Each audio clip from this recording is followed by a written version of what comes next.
사랑하는 성도 여러분, 한 주간 주 안에서 평안하셨습니까? 이제 가을의 끝자락이 거의 왔는데요. 이 가을 잘 보내시고 또 겨울을 잘 준비하시는 여러분 되시길 바라면서 오늘 복음만을 자라가기 세 번째 시간 교회의 표지에 대한 말씀을 오늘 방송을 통해서 잠깐 나누고 또 구역 모임을 통해서 큰 유익을 얻으시기 바랍니다. 오늘 여러분 이제 표지에 대한 교회에 이제 표지가 있습니다. 여러분 뭐 길 지나다니시다 보면은 뭐 가게나 상점 어떤 것에 표지가 있고 간판이 있는 것처럼 교회에 표지가 있는데 이 표지가 우리가 잘 아는 순수한 말씀의 전파, 순수한 성례의 시행, 그 다음에 권징의 시행이라는 세 가지가 교회 표지인데 오늘 이 세 가지 표지에 대한 것들을 함께 배워보도록 하겠습니다. 여러분 이 표지를 생각하기 전에 이제 이전에 배웠던 교회의 속성과 우리가 함께 좀 고민과 연관을 좀 해봐야 되는데요. 우리 지난달에 교회의 속성 배웠지 않습니까? 하나의 거룩하고 사도적인 공교회를 배웠는데 통일성, 사독성, 거룩성, 보편성이라는 네 가지 속성을 배웠습니다. 이거는 말 그대로 무엇이냐면 교회가 가지고 있는 어떤 기본적인 어떤 본성, 속성, 뭐라 할까요? 우리로 치면 멘탈이라고 할까요? 그런 속성인데 이 표지는 뭐냐면 이 속성이 드러나는 어떤 그 출구와도 같은 그 표지, 그러니까 겉으로 드러나는 어떤 형태입니다. 예를 들면 뭐 강수환님이나 저나 남자라는 속성이 있지 않습니까? 여자에 비해서 남자라는 속성이 있는데 그 남자라는 속성이 뭘 드러나냐 하면 뭐 무거운 짐을 옮길 때라든지 또 어떤 힘을 쓸 때라든지 그런 힘을 통해서 저 사람은 만약에 얼굴을 가리더라도 아예 남자다 이렇게 느끼는 것처럼 교회의 표지가 바로 그 속성, 네 가지 속성을 드러내는 건데 말씀과 성례와 권징을 통해서 이 네 가지 속성이 표지를 통해서 드러납니다. 그럼 이제 이 표지와 속성에 대해서 저희가 이제 잘 배우면서 이 책에 보면 이 표지와 속성을 구분하기 위해서 우리가 참된 교회, 그러니까 이 표지가 있는 교회가 참된 교회인데요. 이 참된 교회하고 구분하는 교회를 종파라는 교회를 먼저 책에서 구분을 합니다. 이 종파가 여러분 뭡니까? 이 번역이 이제 책을 보면 번역이 조금 매끄럽지 않아서 여러분 좀 이해해 주시기를 좀 바라면서요. 이 강의 영상 꼭 들으셔야 됩니다.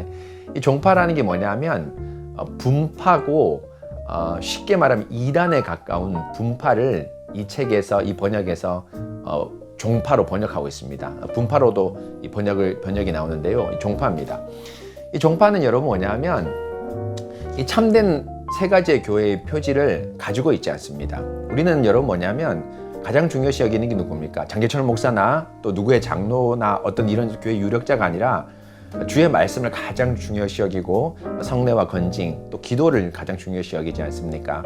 그런데 여기 책에 나온 대로 분파나 종파는 어떤 교회냐 하면은 바로 이 세 가지 표지를 중요시 여기는 것이 아니라 어떤 한 특정한 사람의 사상과 또 그 특정한 사람을 높이는 것이 분파다 종파라고 말할 수 있습니다.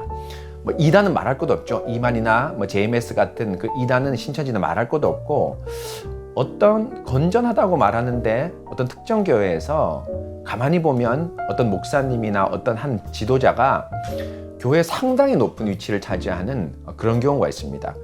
물론 그 교회를 이단으로 얘기해야 될지는 모르겠지만 그 교회는 분명히 분파, 종파의 색깔을 가지고 있고 건전한 교회라고 말하기는 힘듭니다. 바로 이것이 참된 교회가 아닌 거짓 교회의 어떤 표지라면서 이 책의 도입을 이제 시작하고 있습니다. 이제 그러면서 이제 교회가 이 표지를 고민하면서 이 표지는 말 그대로 순수하게 교회의 참된 교회, 거짓 교회를 분별하는 데 쓰여야지 그 다음 파트에 보면 위선자들을 찾는 데 쓰여서는 안 된다라고 나옵니다. 여기 이제 교회 안에 있는 위선자들이라는 이제 그 책 내용이 나오는데요. 이 부분 참 여러분 뭐냐면 우리에게 반성을 많이 하고 또 저도 많이 돌아보게 되는 계기가 됐는데요. 위선자들이 뭐냐면 실제로 예수님을 믿지 않으면서 예수님을 믿는 척하는 그 위선자들을 교회 안에 있는 거짓 신자를 얘기합니다. 그러면서 이제 거짓 신자를 뭐라 얘기하냐면 이 책에서 너무 잘 얘기했는데요. 이 거짓 신자들, 위선자들은 죄에 대해서 슬퍼하지 않고 그리스도 안에서 구원을 찾지 않는 자라고 말합니다. 곧 죄를 심각하게 생각하지 않고 죄를 슬퍼하지 않는 자입니다. 그렇기 때문에 자연스럽게 당연히 그리스도를 찾지 않겠죠. 이런 자들이 교회 안에 있습니다. 그런데 문제는 뭐냐면 이런 자를 소위 말하면 색출하는 것이 우리나 교회의 임무가 아닙니다. 왜냐하면 과연 여기 책에 나온 대로 어떤 자가 거짓 신자 또 위선자라고 말할 수 있을까요? 참 어렵습니다. 왜냐하면 내가 위선자처럼 지금 살고 있어도 나중에 이 사람이 회심할 수도 있고 또 지금 내가 경건하게 잘 살 수가 있지만 나중에 위선자로 드러날 수 있기 때문입니다. 그래서 책의 내용에 나온 대로 남을 함부로 판단하고 위선자를 분별하는 그 일을 아주 조심스럽게 오히려 거의 불가능에 가깝다라고 얘기하면서 말씀과 기도로 인내하면서 성도들을 참고 인내하라라고 이 책에서 말씀합니다. 곧 교회 표지는 위선자들을 분별하는 방편으로 쓰이는 것이 아니라 우리 교회가 참된 교회인가 아닌가를 분별하는 어떤 그 표지로 쓰여야 된다는 거죠. 여기도 이제 책에서 전반적으로 잘 설명해 놨는데요. 이 교회 표지가 리틀머스 시험지가 아닙니다. 그러니까 우리 교회 설교는 예스, 성례는 노, 권징은 노 해서 결과적으로 우리 교회는 거짓 교회, 혹은 우리 교회는 설교는 예스, 성례는 예스, 권징은 노, 그래서 우리 교회는 참된 교회, 이런 게 아닙니다. 여러분 뭡니까? 웨스터민스터 신앙고백서에서 배웠듯이 참된 교회가 있는데 참된 교회가 덜 순수한 교회가 있고 더 순수한 교회가 있습니다. 곧 어떤 교회는 말씀이 희미하긴 하지만 그 안에 복음이 있습니다. 자라갈 가능성이 있죠. 성례가 희미합니다. 그러나 자라갈 가능성이 있습니다. 권징이 희미합니다. 자라갈 가능성이 있습니다. 이건 어떤 교회입니까? 참교회입니다. 그런데 거짓 교회는 뭐냐면 아예 그런 말씀과 성례의 권징이 없는 교회가 거짓 교회죠. 바로 이것이 이제 우리가 교회 표지를 활용하는 방법이다라고 얘기하면서 위선자와 참신자를 구분하는 그 일이 아니라 참된 교회, 거짓 교회를 구분하고 그 참교회가 좀 더 바르게 참되게 더 건강하게 서가는 그런 교회로서 이 표지를 사용해야 된다라고 이 저자가 말하고 있습니다. 그러면서 아주 감동적인 게 나오는데요. 파트에 보면 순결한 신부라는 게 나옵니다. 뭐냐, 우리가 왜 이 표지를 이토록 말씀과 성례 권징을 중요시 여기는가? 이유는 뭡니까? 단 한 가지입니다. 우리가 그리스도의 신부이기 때문에 신부인 그리스도는 우리를 죽기까지 사랑한 예수 그리스도를 충성하고 사랑해야 되는 그 단 하나의 마음밖에 없습니다. 남에게 과시하거나 자랑하거나 우리 교회는 이렇게 구속사적으로 설교한다. 우리 교회는 이렇게 어떤 뭐를 뛰어난 걸 가졌다. 이런 어떤 엘리트주의 그런 걸 얘기하기 위함이 아니라 교회가 그리스도의 신부이고 이 신부는 과분할 정도의 사랑을 받은 어떤 그런 예수님의 신부인데 이 왕비인 신부가 자연스럽게 당연히 그리스도께 충정을 바치는 것, 말씀과 성례의 기도를 통해서 권징을 통해서 충성을 바치고 사랑을 바치는 건 너무너무 당연한 것이죠. 바로 이것이 우리가 표지를 열심히 또 추구해야 되는 아주 중요한 이유라고 책에서 아주 감동적으로 말하고 있습니다. 그러면서 이제 두 번째 보면 표지에 대한 이제 설명이 나오는데요. 제일 첫 번째 이제 설교에 대한 말씀이 나옵니다. 이 말씀 제가 여기 책을 읽으면서 저도 많이 찔렸는데요. 설교자 오류가 있을 수 있습니다. 목사님이 준비한 시나리오대로 설교하지 않고 갑자기 어떤 말을 제나 우리 강도사님이 할 수도 있죠. 오류가 있을 수 있습니다. 여러분 이 점 있다면 꼭 이해해 주시길 바랍니다. 그런데 문제는 뭐냐면 그 오류가 있을 수 있지만 설교자가 순수한 설교를 한다, 교회가 순수한 설교를 가지고 있다라는 핵심은 뭐냐면 설교자가 그 성경 말씀을 기초로 해서 성경 말씀을 설교하고자 하는 순수함과 열정과 간절함이 있냐, 이게 핵심이라고 책에서 말하고 있습니다. 곧 저도 설교를 준비하다 보면 어떤 우리 성도들에게 다른 걸 얘기하고 싶은 마음이 들 때가 있습니다. 또 교회적 상황이 이걸 어떤 요청하고 싶은 마음이 있을 수 있습니다. 그런데 본문을 잘 연구하다 보면 설교자가 이 성경 말씀을 따라서 설교를 해야 된다는 어떤 그런 의무감이 생기고 그런 마음이 생깁니다. 그런데 그 성경 본문을 설교하고자 하는 그 마음을 설교하지 않으면, 성경 본문을 설교하지 않으면 이 교회는 순수한 설교가 되지 않는 거죠. 목사님 설교를 들었는데 오늘 성경 본문에 나타난 하나님의 말씀을 듣는 것이 아니라 목사님의 사상, 정치, 세상의 정보를 들었는 거예요. 이건 설교가 아니죠. 설교는 뭐냐면 본문에 나타난 그 말씀을 성도들의 상황에 맞게끔 목사가 신방을 통해서 잘 살핀 다음에 적실하게 말씀을 전하는 거죠. 그러면서 이제 책에 아주 감동적으로 나오는 것이 있는데, 만약 설교가 목사가 성경 말씀을 따라서 순수하게 설교하지 않는다면 과연 하나님께서 이 교회에 어떻게 역사하시겠냐? 사실 역사하는 방편이 없죠. 말씀을 통해서 역사하는데 목사가 그 설교를 자기 생각을 얘기하거나 혹은 다른 복음을 얘기한다면 교회에서 우리 하나님의 설 자리는 없어지는 겁니다. 그렇기 때문에 설교는 사실 성례와 권징임에 비해서 훨씬 중요한 가치와 위치를 차지한다고 말할 수 있습니다. 이런 점에서 저와 강도사님을 위해서 본문 설교를 잘 할 수 있도록, 여러분 또 교리 설교를 잘 할 수 있도록 기도해 주시기 바랍니다. 두 번째, 순수한 성례의 집행에 대해서 이제 설명을 하는데요. 이 순수한 성례의 집행이 뭐냐 하면, 성례는 우리가 설교를 통해서 말을 많이 하지만 이 말에 담긴 많은 진리를 압축적인 사진과 그림으로 보여주는 한 장의 그림가도 같다, 사진가도 같다라고 이 저자가 이야기를 합니다. 실제로 그렇죠. 책에 나온 대로 세례를 받을 때, 우리가 물에 들어갈 때, 혹은 물로 부어짐을 받을 때 뭘 의미합니까? 회개나 우리의 죽음을 의미합니다. 또 우리가 세례받고 물에서 나올 때, 혹은 수세자가 세례를 받고 일어설 때 뭘 의미합니까? 바로 하나님께서 우리에게 새 생명을 주셨다고 의미합니다. 또 물이라는 건 뭘 의미합니까? 단지 물이 아니라 성령 혹은 그리스도의 피를 상징합니다. 이렇듯 성례는 여러분 뭐냐 하면 우리가 들은 말씀을 그림으로 압축적으로 보여주는 그런 하나님의 은혜의 방편, 또 다른 보이는 말씀이 바로 이 성례, 세례와 성찬입니다. 그러면서 저자가 참 중요하게 이제 얘기하는 것이, 성례가 순수하게 집례되는 것이 설교 말씀, 순수한 설교를 측정할 수 있는 바로미터라고 말합니다. 보십시오. 성례를 대충 하거나 성례를 가볍게 여기는 교회는 설교 말씀이 가볍습니다. 확실합니다. 반대로 성례를 진중하게 여기고 성례의 의미를 잘 가르치는 교회는 설교 말씀이 진중하고 설교 말씀이 귀한 의미가 있습니다. 그래서 저자는 성례를 바르게 시행하고 진중하게 시행하고 성도들이 그 성례를 바르게 받는 교회는 말씀이 확실히 있는 교회다. 바른 말씀이 있는 교회다. 반대로 성례를 가볍게 여기고 성례의 의미가 뭔지도 모르면서 성찬에 참여하는 교회가 있다면 그 교회는 순수한 설교가 집행되는, 설교가 선포되는 그런 교회가 아니다라고 아주 명확하게 말하고 있습니다.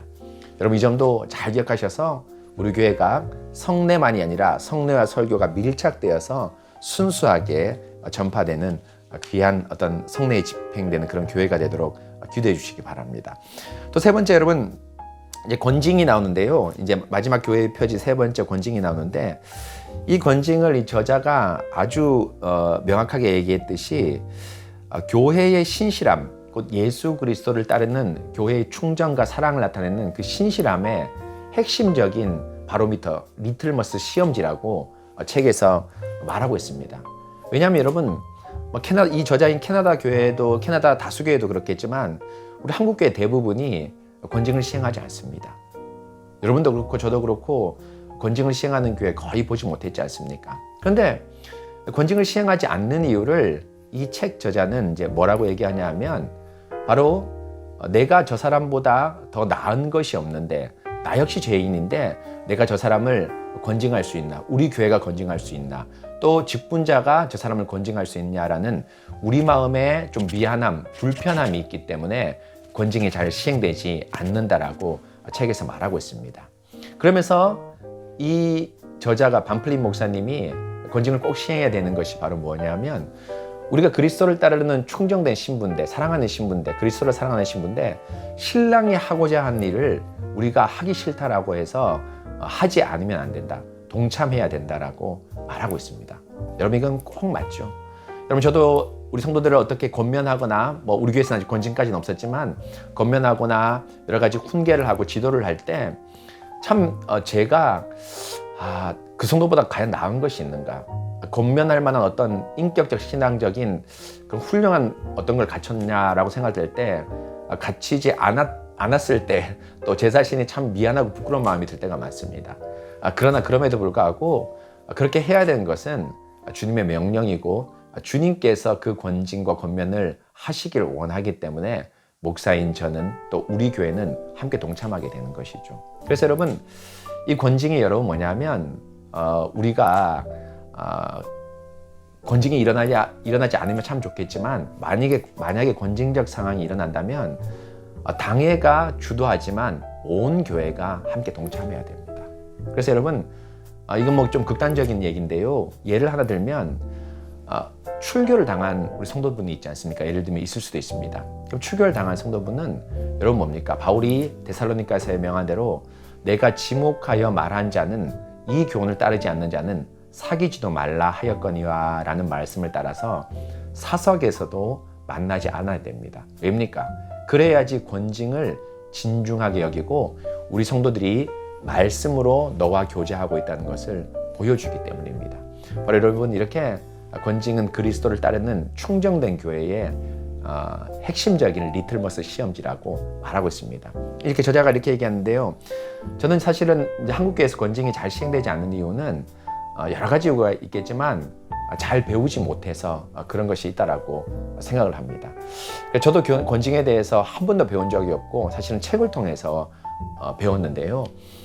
여하튼 우리 교회에서 이 권징을 제가 잘 가르치겠으니 우리가 권징할 일이 있거나 또 권징의 필요가 있으면 죄인을 벌한다, 어떤 이런 우리의 교만한 마음이 아니라 죄인을 벌하시는 우리 예수님의 마음으로 사랑으로 권징하고 권면하고 또 그분께 돌아오기를 바라면서 권징하고 권면하는 우리 성도 여러분 되었으면 좋겠습니다.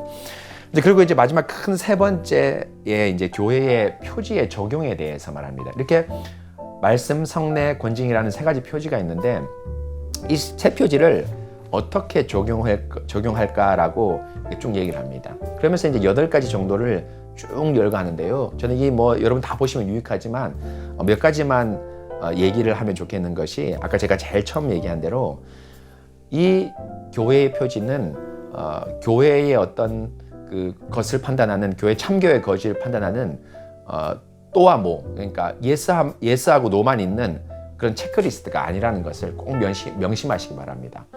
여러분, 과연 완벽한 설교가 어떤 설교일까요?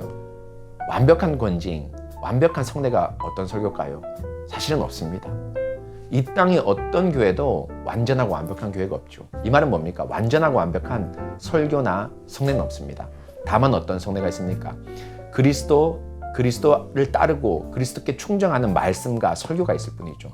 제가 구속사로 설교한다고 하고 또 성례를 시행한다고 하지만 여러분, 저도 오류투성입니다. 그러나 여러분도 저도 알지 않습니까?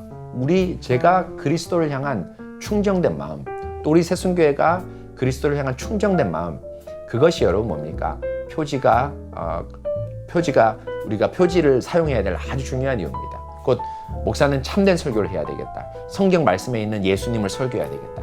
그 마음으로, 간절한 마음으로 설교를 준비하고 설교하고 또 여러분들은 그 말씀을 간절하게 받으면서 베레아인처럼 간절하게 받으면서 날마다 말씀을 묵상할 때 이것이 참된 표지가 우리 어떤 목표점, 어떤 지향점으로 드러나서 신부인 교회가 날마다 그 표지를 정말 바라고 간구하면서 자라가게 되는 것이죠. 바로 이것이 여러분 우리 교회에 주신, 하나님께서 교회에 주신 표지의 올바른 사용이라고 말할 수 있습니다. 그래서 여러분, 이렇게 우리 새순교회가 이 표지를 체크리스트가 아니라 우리를 돌아보고 우리가 자라가야 될 목표로서 참고하셔서 이 표지를 잘 사용하시는 것과 더불어서 또 참 중요한 것이 우리 교회가 과거에 뭐 했다. 이 책에 나온 대로 이런 어떤 추억을 회상하고 자랑하는 방식이 아니라 항상 겸손한 모습으로 이 세 가지 말씀과 성례와 권징을 함께 추구하시고 또 바라시는 저와 여러분 되었으면 좋겠습니다. 여러분, 책을 읽어보면 번역이 조금 매끄럽지 않은 부분이 있는데 이 부분 참고하시면서 읽으시고 이 방송 꼭 들으시면서 책의 어떤 부족한 부분을 좀 번역이 좀 잘못된 부분을 보충하셔서 이 책을 참조하시기 바랍니다. 그리고 꼭 읽으십시오. 그리고 이 방송 꼭 들으시고 다음 주에 있을 구역 모임 성실하게 잘 참여하시면 좋겠습니다. 감사합니다.